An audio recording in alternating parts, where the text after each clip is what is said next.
우리 좌우 옆에 있는 분들과 인사 나누겠습니다. 사랑합니다. 축복합니다.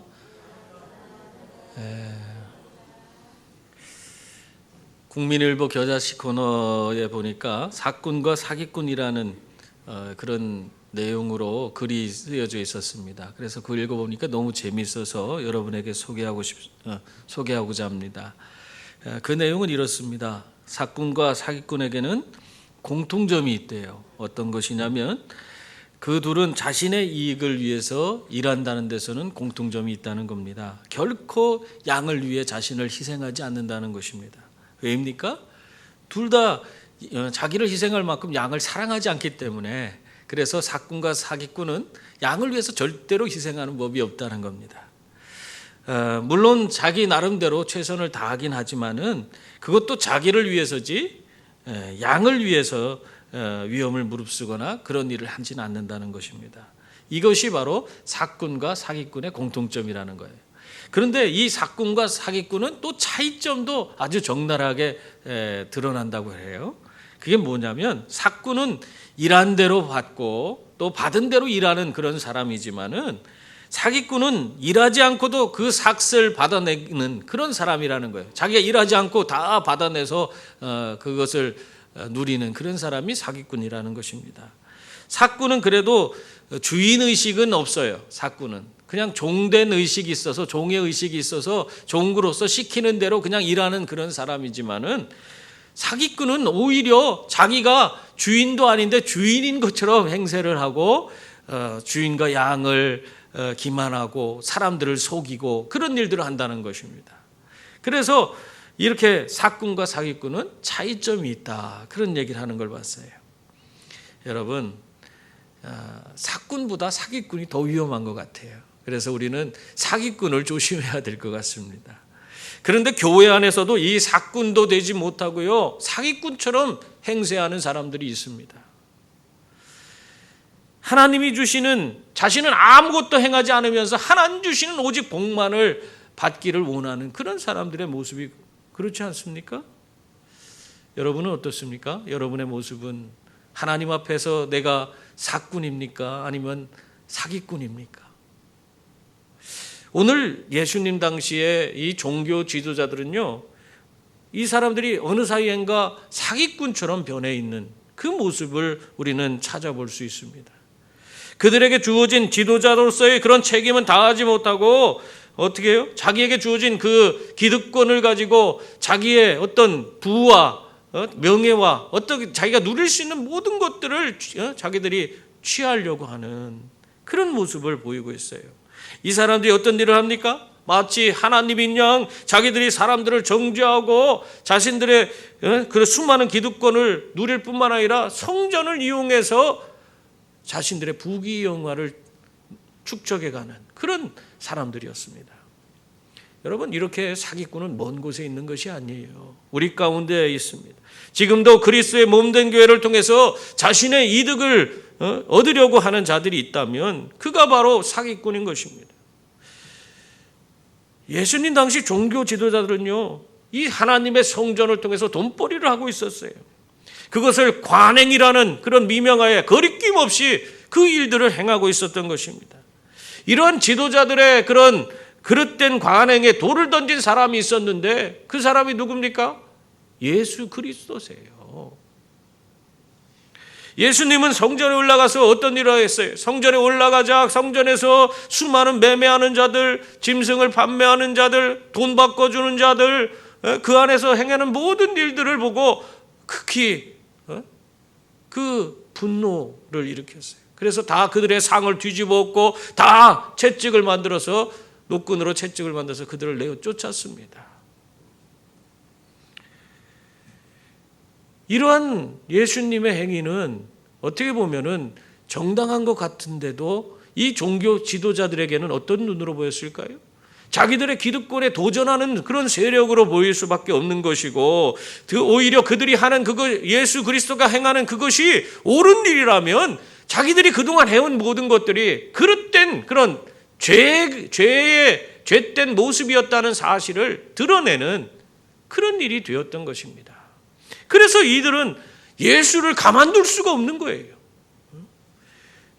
자신들이 이제까지 이 백성들의 지도자로서 그들을 가르치고 사회적 입지를 자기들이 거기서 잘 세우고 살아왔는데 그 모든 기준을 흔들어 버리고 있기 때문에 그들은 예수님을 어떻게 해서든지 끌어내려야 되고 그가 하는 모든 것들이 허구적이고 잘못된 것이라는 것, 그래서 그들을 파멸로 몰아넣어야만 하는 그런 사람들이 되었던 것입니다.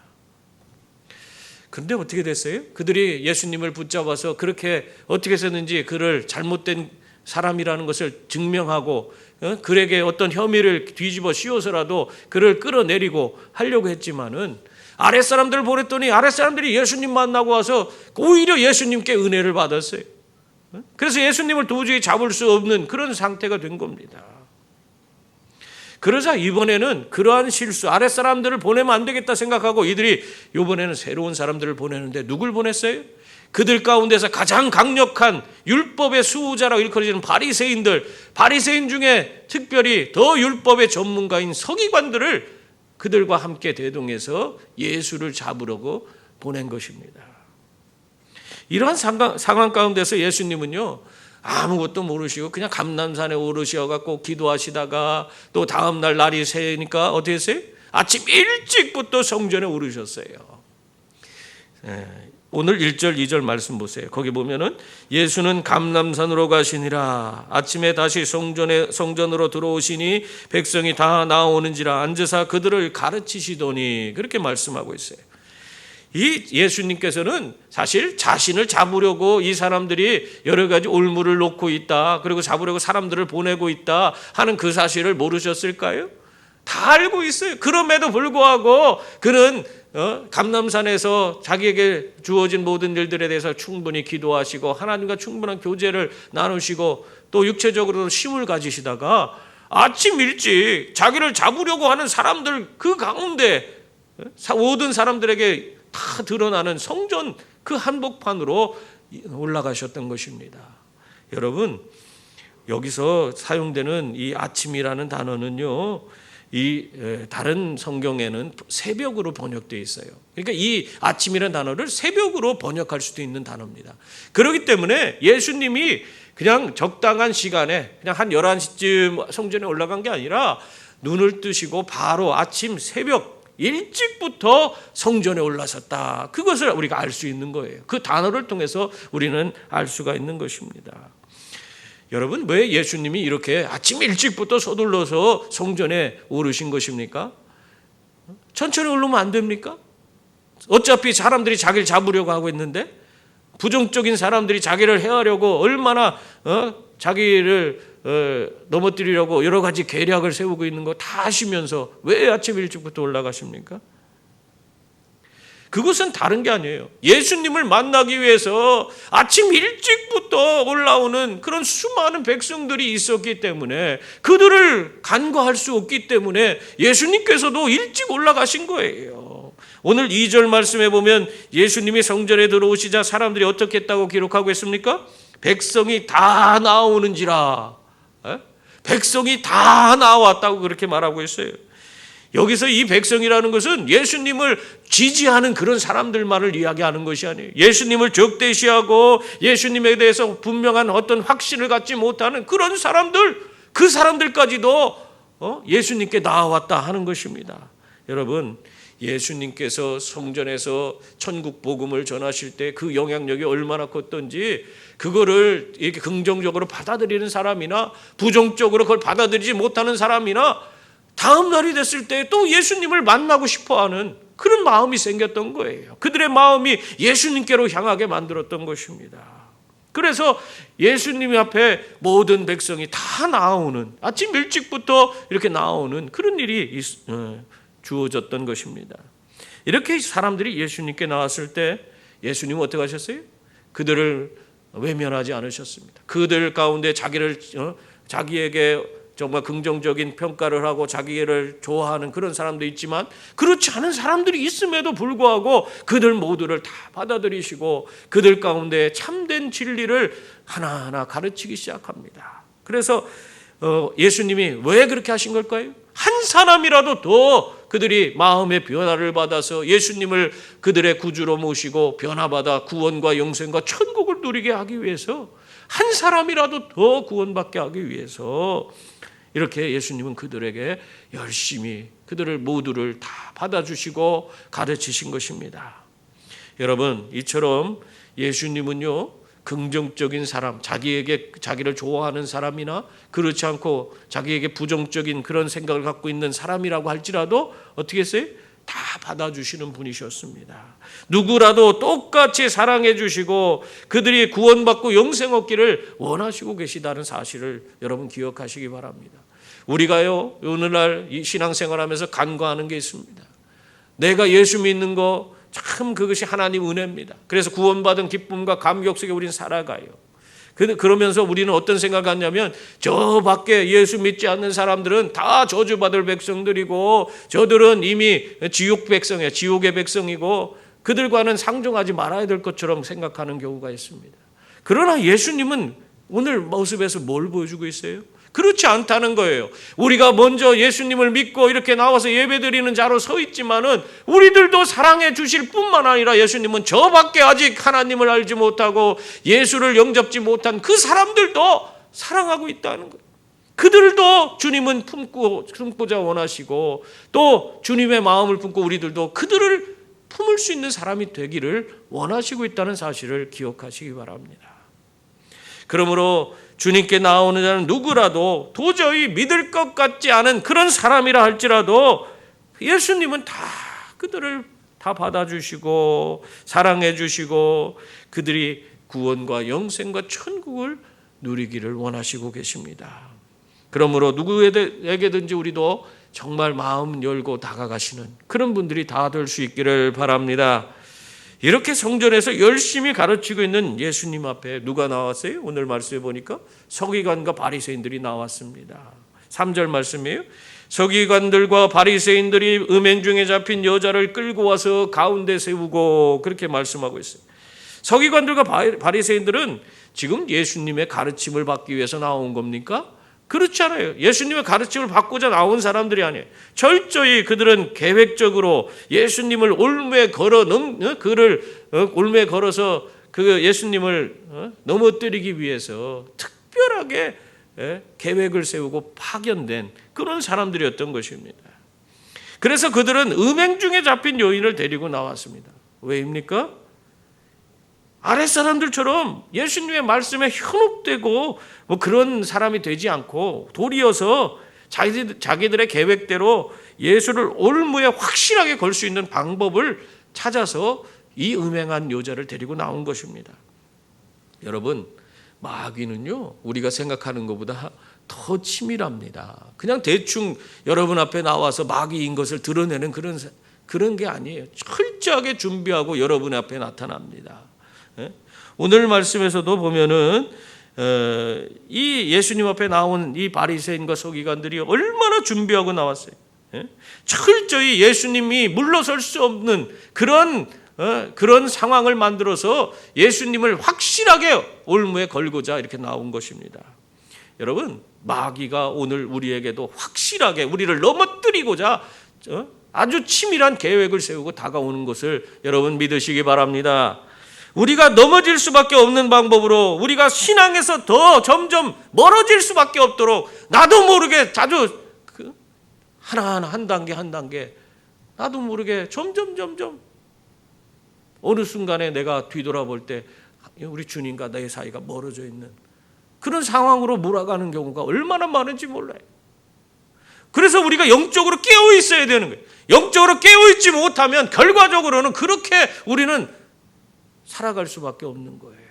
그렇게 어리석게 마귀의 그런 유혹에 넘어가고 이런 마귀의 그런 관계에 우리 인생을 망치는 그런 일들을 우리는 벌일 수밖에 없는 것입니다. 가을철이 지나면 이 나이아가라 폭포에는 수많은 오리떼가 찾아온다고 합니다. 캐나다 북부의 추위를 피하기 위해서 이 따뜻한 남쪽으로 이 오리들이 내려오는 것인데요. 이 먹이가 풍부한 나이아가라 폭포 거기에서 그냥 오리들이 머물면서 봄까지 지내다가 다시 돌아간다고 그래요. 근데 이 과정 중에 폭포에서 그 평안하게 거기서 먹을 것 풍족하게 먹다가 그렇게 살다가 폭포에서 떨어져 죽는 오리들이 있다는 거예요. 나이아가라 폭포는 떨어지기 몇십 미터 전까지는 물결이 아주 잔잔하대요. 그래서 오리들이 거기서 막 헤엄치고 놀고 먹이를 잡고 그러다가 갑자기 속도가 물살이 세지고 갑자기 속도가 빨라져서 그냥 물살에 휩쓸려서 폭포에 떨어져서 죽는다는 것입니다. 여러분, 이 오리는요 헤엄칠 수 있는 그런 물갈퀴도 있고요, 또 부력도 갖고 있어요. 물에 뜨는 부력도 있습니다. 심지어는 하루에 수십 킬로씩이나 날아갈 수 있는 그런 능력도 지니고 있어요. 그런데 그 나이아가라 폭포 그 위쪽에 그 수면에서 아주 편안하게 물이 흐르는, 아주 잔잔하게 흐르는 그곳에서 안일하게 지내다가 그만 급류에 휩쓸려서 그들이 떨어져 죽고 마는 거예요. 그들은 능력이 없어서 죽는 게 아니에요. 우리들도 마찬가지입니다. 세상에서 우리들 가운데 정말 평안할 때 우리가 영적으로 깨어 있어야 돼요. 우리가 모든 것이 다 안정되고 부족함이 없다고 여겨질 때, 그때 우리는 더 하나님을 바라보고 더 의지하고 하나님 앞에 나아가서 더 하나님을 부르짖는 그런 자들이 되어야 하는 것입니다. 내가 그때 나도 모르는 사이에 점점 하나님과 관계가 소원해지고 내가 정말 영적으로 무뎌져서 나도 모르는 사이에 이 믿음의 길을 저버리고 엉뚱한 길로 나아가는 그런 자가 되는 것입니다. 여러분, 우리가 영적으로 깨어있지 못하면 어느 순간에 급류에 휩쓸려서 이렇게 폭포에 떨어져 죽는 이 오리 떼처럼 우리들도 그렇게 영적으로 완전히 깊은 나락으로 빠져버리는 그런 경우가 생기는 것입니다. 그러나 우리가 영적으로 깨어서 주님을 내 삶에 모시고 주님과 함께 동행하면 주님이 주시는 힘과 능력으로 모든 세상이 주는 그런 유혹을 이겨내고 우리가 정말 승리의 길을 걷게 될 줄 믿습니다. 여러분, 예수님은 서기관들과 바리새인의 이 올무를요 다 이기셨습니다. 4절 5절 말씀을 보면 예수께 말하되 선생이여, 이 여자가 간음하다가 현장에서 잡혔나이다. 모세는 율법에 이러한 여자를 돌로 치라 명하였거니와 선생은 어떻게 말하겠나이까? 이렇게 말하고 있습니다. 여기서 이 서기관과 바리새인들이 예수님을 선생이라, 여기 이제 이것은 그 이방인들에게 예수 그리스도를 이들이 지칭한 랍비라는 용어보다는 선생이라는 용어가 이해가 쉽기 때문에 선생으로 번역되어 있습니다만은 원래는 랍비라고 칭한 거죠. 이 서기관과 바리새인들이 예수를 랍비라 칭했어요. 이들이 랍비라 칭하고 싶어서 칭한 것이 아닙니다. 그것은 다 전략이었어요. 랍비는요, 그 당시에 모든 백성에게 지혜로운 답변을, 무슨 질문을 하든지 간에 거기에 맞는 지혜로운 답변을 해주어야만이 그가 제대로 인정받는 랍비가 될 수 있었습니다. 그러니까 답변을 하지 못하는 그런 랍비는 제대로 된 랍비가 아니에요. 근데 오늘 이 바리새인과 서기관이 그것을 다 알고 있잖아요. 그래서 그가 나와서 예수님께 먼저 랍비요 이렇게 부르는 거예요. 그래갖고는 예수님이 자신들이 질문하는 것에 반드시 답변을 줘야만 한다 하는 그것을 못을 받고 있는 것입니다. 그리고 나서 그들이 얘기하는 게 뭡니까? 모세의 율법을 들어가면서 모세의 율법에 간음한 여인을 돌로 치려 했다고 하면서 자신들이 지금 하는 말이 이게 모세의 율법의 권위를 가지고 얘기하는 것이다. 거기에는 이 간음한 여인은 돌로 치라 했는데 당신은 어떻게 하겠느냐? 지금 그 질문을 하는 거예요. 당신은 그동안 사랑에 대해서 다 사랑하라고 하고 용서하라고 하고 그렇게 말했는데 당신은 이 간음한 여인에 대해서 어떻게 판결을 내리겠느냐? 지금 그것을 묻고 있는 것입니다. 여러분, 예수님의 이 답변을 아주 난처하게 만들어서 그들이 주장하는 그 예수님이 주장하는 그 모든 것들이 다 허구라는 사실을 드러내기 위해서 그가 사랑을 주장했는데 그가 이 간음한 여인을 죽이라 하면은 모세 율법대로 죽이라 하면은 그 무슨 사랑이 있느냐 그렇게 얘기할 수 있잖아요. 그리고 또한 율법대로 행하지 않고 사랑하라, 그리고 용서하라. 그러면 어떻게 되겠어요? 그러면 왜 모세가 하나님께서 모세를 통해서 우리에게 주신 이 율법을 지키지 않았느냐? 넌 반유대적이고 반율법적인 자가 아니냐 하면서 그를 올무에 걸 수 있는 것입니다. 그래서 이 지금 바리새인과 서기관이 이러한 올무를 예수님께 뒤집어 씌우려고 이러한 질문을 하고 있는 것이에요. 예수님은 우리들에게 항상 말씀하시는 것이 있어요. 뱀같이 지혜롭고 비둘기같이 순전하라, 그렇게 말씀하셨습니다. 여러분, 세상 살 때 우리가 뱀같이 지혜롭고 비둘기같이 순전해야 돼요. 그러지 않고는 우리가 세상을 이길 수가 없습니다. 악한 자들이 이렇게 치밀하게 우리를 공격해 오기 때문에 우리는 더욱더 정말 우리는 지혜로운 자가 되어야 돼요. 우리가 갖고 있는 지혜가 이 모든 것을 이길 수가 없습니다. 그래서 우리는 어떻게 해야 돼요? 더더욱 예수 그리스도를 우리의 삶의 중심에 모셔야 하는 것입니다. 예수님이 우리에게 오셔서 예수님이 우리에게 지혜를 주실 때에 우리는 이 세상과 맞서서 이 사단 마귀의 관계를 능히 이기고 승리하는 자가 되는 것입니다. 그래서 여러분, 예수님 없이 살려고 하는 생각 가지면 안 돼요. 그건 참 어리석은 생각이에요. 내가 매 순간순간 내가 무엇을 하든지 간에 예수님께서 어떻게 하실까? 예수님 나에게 지혜 주십시오. 예수님이 원하는 방법을 깨닫게 하십시오. 그래갖고 주님과 항상 모든 것을 상의하고 모든 것들을 주님의 뜻대로 결정하면서 나아가는 그런 분들이 다 될 수 있기를 바랍니다. 그래야지 우리가 세상을 이길 수 있어요.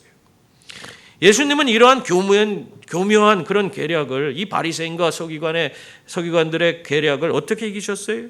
오늘 6절부터 9절까지 그 내용을 담고 있습니다. 한번 읽어볼까요? 우리 같이 읽어보겠습니다.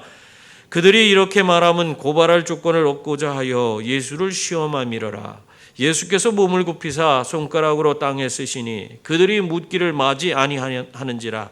이에 일어나 이르시되 너희 중에 죄 없는 자가 먼저 돌로 치라 하시고 다시 몸을 굽혀 손가락으로 땅에 쓰시니 그들이 이 말씀을 듣고 양심의 가책을 느껴 어른으로 시작하여 젊은이까지 하나씩 나가고 오직 예수와 그 가운데 섰는 여자만 남았더라.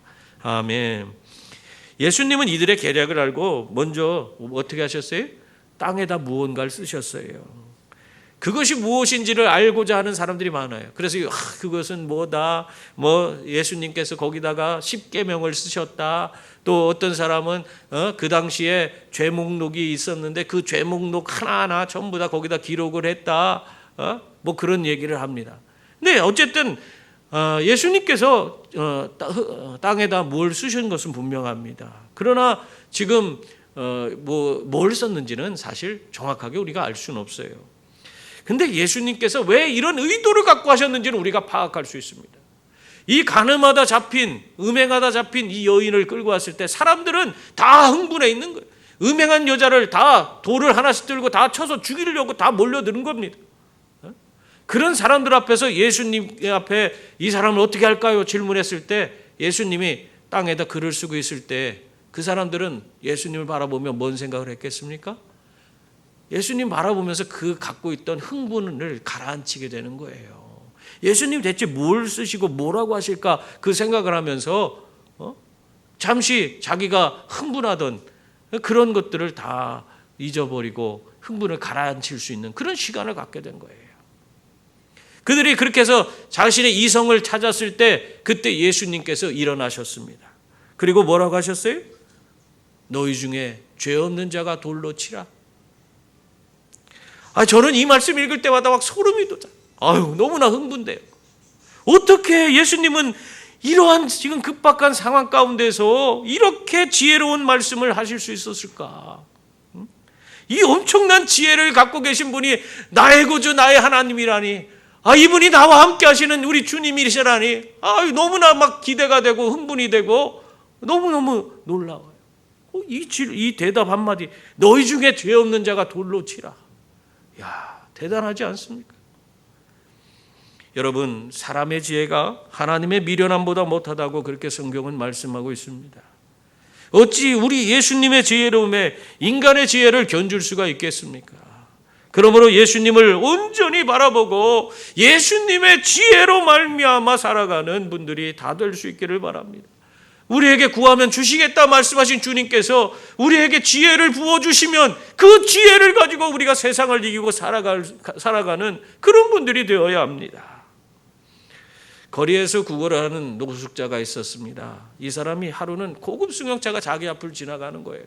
그걸 보니까 막 화가 나는 거예요. 분노가 있는 거예요. 에이 젠장, 똑같이 인간으로 태어나서 누구는 저렇게 호사스럽게 살고 나는 이렇게 구걸하며 산단 말인가 하면서 한탄을 했어요. 그리고 그렇게 자기 자신을 그렇게 그런 모습을 바라보면서 누구는 부자로 살고 자기는 가난하게 사는 그것에 대해서 자기가 아무리 화를 내고 불평해봤자 사실 변하는 건 아무것도 없었습니다. 그걸 깨닫게 되자 이 노숙자는 그냥 망연자실해서 그냥 자기 자리에 앉아 있는데 그때 자기가 어렸을 때 교회 다닐 때 교회에서 들은 말씀이 생각난 거예요. 그 말씀이 뭐냐면 하나님께 구하면 지혜가 부족한 자에게 후히 주신다. 하나님께서 지혜를 후히 주신다 하는 그 말씀이 떠오르는 거예요. 그래서 당장 이 노숙자가 그 자리에서 하나님 앞에 지혜를 구했습니다. 그리고 나서 기도를 마쳤을 때 그가 한 가지 아이디어가 떠올랐어요. 그 아이디어를 가지고 이 사람이 다음날 목욕 재개하고 다시 옷을 잘 차려입고 보험사에 가서 취직을 했어요. 그래 보험 외판원이 됐습니다. 그리고 나서 하나님이 주신 지혜를 가지고 그 고급스러운 그 승용차, 그 승용차가 어디에 가는지, 어느 장소에서 무엇을 하는지 유심히 관찰하고 그것을 기록하기 시작했어요.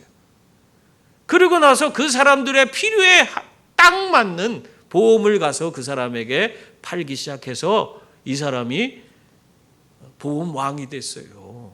그래갖고는 결과적으로는 이 사람이 27살에 노숙자 생활하던 27살 이름이 뭐냐면 폴 마이어라는 그런 청년이었습니다.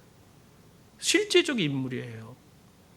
27살에 백만장자가 되고 40개가 넘는 계열사를 운영하는 세계에서 가장 성공한 사업가 중 한 명인 그런 사람이 되었습니다. 하나님이 지혜를 주니까 놀라운 변화가 일어난 거예요. 노숙자가 이렇게 백만장자가 된 겁니다.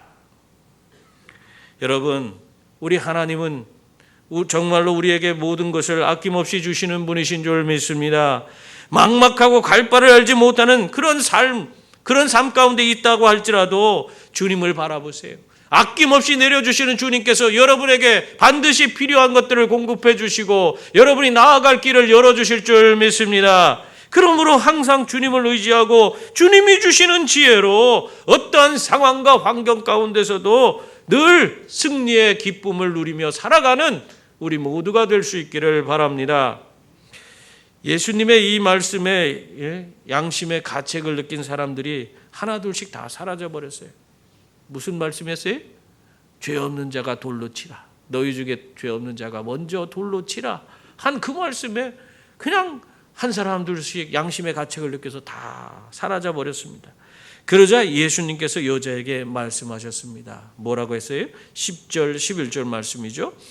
예수께서 일어나사 여자 외에 아무도 없는 것을 보시고 이르시되 여자여 너를 고발하던 그들이 어디 있느냐? 너를 정죄한 자가 없느냐? 대답하되 주여 없나이다. 예수께서 이르시되 나도 너를 정죄하지 아니하노니 가서 다시는 죄를 범하지 말라 하시니라. 예수님은 먼저 여자여 너를 고발하던 그들이 어디 있느냐? 너를 정죄한 자가 어디 있느냐? 정죄한 자가 없느냐? 그렇게 물었습니다. 여기 할 때 우리가 여기서 호칭을 잘 보셔야 돼요. 예수님께서 이 여인을 어떻게 불러요? 여자여 하고 부르지 않습니까? 이 여자라는 호칭은요, 이거는 여자분들에게 아주 존칭을 쓰는 거예요. 아주 부드럽게 그분을 존경하는 마음을 갖고 위해주는 그런 호칭입니다. 그래서 예수님은 자신의 어머니에게도 가나의 혼인잔치에서 뭐라고 하셨어요? 여자여 내 때가 이르지 아니하였습니다. 그 얘기를 하잖아요. 예수님이 자기 어머니를 하대하면서 여자여 그런 게 아니에요. 높이는 말이에요. 그리고 또 수가성의 우물가의 여인에게도 가서 그 여인에게도 여자여 그를 존귀 여기면서 그 얘기를 하시는 걸 볼 수 있습니다. 이것은 사실 죄인들에게 쓰는 용어가 아니에요. 근데 그럼에도 불구하고 예수님은 지금 음행하다 잡혀온 이 여인에게 여자요 하고 그렇게 존칭을 쓰고 있는 것입니다. 여러분, 세상이 다 나를 멸시할지라도 예수 그리스도께서는 나를 존중해 주시는 분이신 줄 믿습니다. 예수님은 마땅히 비난받아야 할 그런 음행한 그런 여인에게조차도 그 여인까지도 존중해 주시는 그런 분이십니다. 그러므로 여러분, 내가 어떤 모습일지라도 내가 정말 부족하고 정말 주님 보시기에 부끄러운 그런 모습을 지녔다고 할지라도 괜찮아요. 주님은 여러분을 그래도 사랑하시고 존중해 주시는 그런 주님이신 줄 믿습니다. 예수님은 계속해서 음행한 여자에게 말씀하셨습니다. 무슨 말씀하셨어요? 그녀의 죄를 용서하시겠다고 그렇게 말씀하셨어요. 나도 너를 정죄하지 아니하노니 가서 다시는 죄를 범하지 말라, 그렇게 말씀하셨습니다. 여러분, 예수님은 우리의 죄를 정죄하시기 위해 오신 분이 아닙니다. 예수님은 도리어 우리를 죄악 가운데서 건지시기 위해서, 그래서 구원과 영생과 천국을 우리에게 주시기 위해서 오신 분이신 줄 믿습니다. 그래서 누구든지 주님 앞에 나아가는 자는 구원받는 거예요. 누구든지 제한이 없습니다. 어떤 죄가 있을지라도 다 용서받고 구원받고 영생 얻어서 천국 가는 그런 사람이 되는 줄 믿습니다. 그러나 우리가 잊지 말아야 할 것이 있어요. 구원받은 이후에 다시 그 죄 가운데로 돌아가서는 안 된다는 것입니다. 여기서 주님께서 뭐라고 하고 있어요? 가서 다시는 죄를 범하지 말라. 왜 그 말씀을 하실까요? 지금 주님께서 우리에게 주신 이 구원의 은혜 가운데에서 구원과 영생을 누릴 수 있는 그 길을 열어주셨는데 도리어 그것을 내팽개치고 헛된 것으로 만들고 죄악 가운데로 다시 그것으로 들어가는 그런 사람이 되어서는 안 된다. 기회를 허비하는 그런 자가 되어서는 안 된다. 그 말씀을 하고 있는 거예요. 우리의 구원을 잃어버리게 되기 때문에, 그래서 다시 가서 다시는 죄를 범하지 마라, 그렇게 말씀하고 있는 것입니다. 그러므로 사랑하는 성도님들, 언제나 주님이 주시는 지혜를 가지고 세상에서 참된 진리 가운데 살아가는 그런 분들이 다 될 수 있기를 바랍니다. 그래서 더 이상 죄악에 빠지지 말고 주님의 구원에 참여하는 그런 분들이 다 되셔서 정말 이 땅에서부터 영생의 삶을 누리며 하나님 앞에 크게 영광 돌리는 저와 여러분이 다 될 수 있기를 주님의 이름으로 축원합니다.